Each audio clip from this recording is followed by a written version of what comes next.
Good morning everyone, this is Kelly. I wanted to do a video about if you're going to go on a test drive. So this is if you are going to test drive a Mazda 3, Mazda 6, it's CX-5 or a CX-30. All the controls are in very similar places. So it's just to give you a little overview. With COVID restrictions easing, it is lovely that you can take a test drive, but we still wouldn't be able to sit in the car with you to show you the controls. So just wanted to give you a general little overview. We'll start on the right hand side actually. So you've always got 4 electric windows. This button here locks the doors if you are taking, locks the windows if you're taking children with you. These are for your mirrors. So at the moment with the light being on, if I press the arrows it will move my left mirror. If I wanted to move my right mirror I would press over here and then move the arrows and it would move that. It's always super important to make sure your all your mirrors and your rear view mirror are all correct before you drive. It's a bit like taking a driving test when you have a test drive. You just be super careful. All of our cars have start stop. If you did want to switch this off for your test drive you could switch that off there. This one is to turn your parking sensors off. I recommend that you don't. My car that I'm in has a 360 camera, so if I wanted to see change the view of my camera I could do it here. And it has memory seats, but it's not something you would necessarily need to use on a test drive. Steering wheel controls, we have volume on this side. This would do your Bluetooth. Very few people will pair a phone up for a test drive, but if you wanted to we could send you a video on that. This is for your cruise control. Now all of these cars have radar cruise control, which is well worth trying out if you feel comfortable enough, if you're going to take the car on the motorway. If you want to put your cruise control on you would press this button. So I don't know if you'll see, but you'll get a little sign come up which is now here, and you also get one in your heads up display. I don't know how well my camera's going to show that. It's next to the 0 and the speed. When you're going over 25 miles an hour you would push up to set, and then the sign will set at the speed you're going and go green. The radarness is used on this, so I think it will show better here. There are you can choose the distance of which the car will I can show you down here as well, it's so clever. So this is the distance that you can keep from the car in front of you. So radar cruise control means that it locks on to the car in front of you and slows down and speeds up depending on what that car is doing, but it just makes cruise control much easier to use. If you want to turn it off you just press that one again and off it goes. Obviously your horn is in the middle. Your windscreen wipers are always on the right hand side. Most of the cars have auto wipers which when they're on and these will light up, it's usually the first one down from the off position. Same that most of the cars have automatic lights which are sat here so you don't have to worry about them.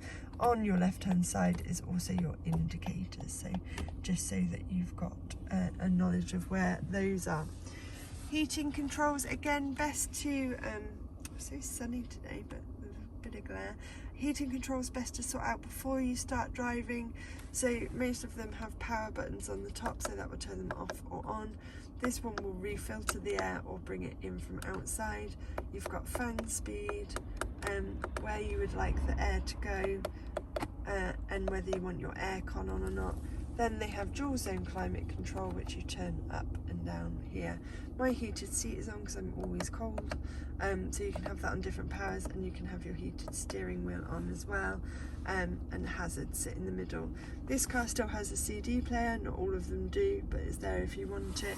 You've got 2 cup holders, it can be tidied away like that. I'm in a manual. Reverse in our cars is a push down and across, and that will bring up your again the majority, unless you are in an SEL I think, but certainly for the bigger cars will all have sensors. So if I push down and across it will bring up, I've got a 360 camera, but for most of them it will just bring up a normal camera which will naturally come on, as well as your sensors when you go into reverse.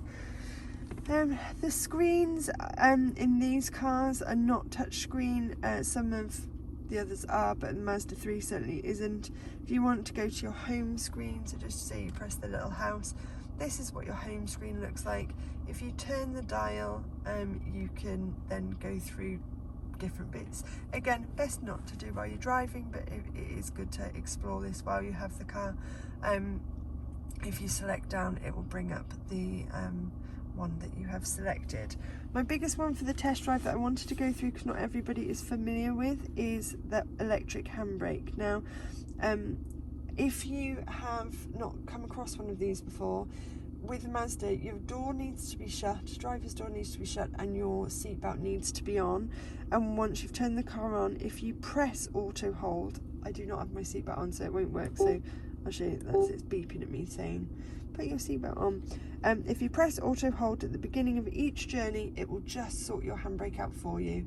You'll get a little green sign that says hold on your dash when you come to a stop, and when you turn the car off, it'll put the full handbrake on. So if you feel wary about an electric handbrake, use the auto hold, and it really will help. If you wanted to use it manually, if I put the foot on the brake, press that down, you can hear it go off. If I pull it up, it will go on. But like I say, if you start at each journey, if you just press the auto hold, this will light up and it will release it. It will put it on all for you. Okay, so it's just a little general overview, just so that you can feel comfortable in the car. If you watch this video and you've got any other questions, that's your heads-up display, by the way, which is wonderful. But if you do have any other questions, then by all means, let your sales executive know before your test drive. Just want to make sure that everybody's safe and having the best experience they can. Hope you have a wonderful day, and we look forward to seeing you in our dealership soon. Take care.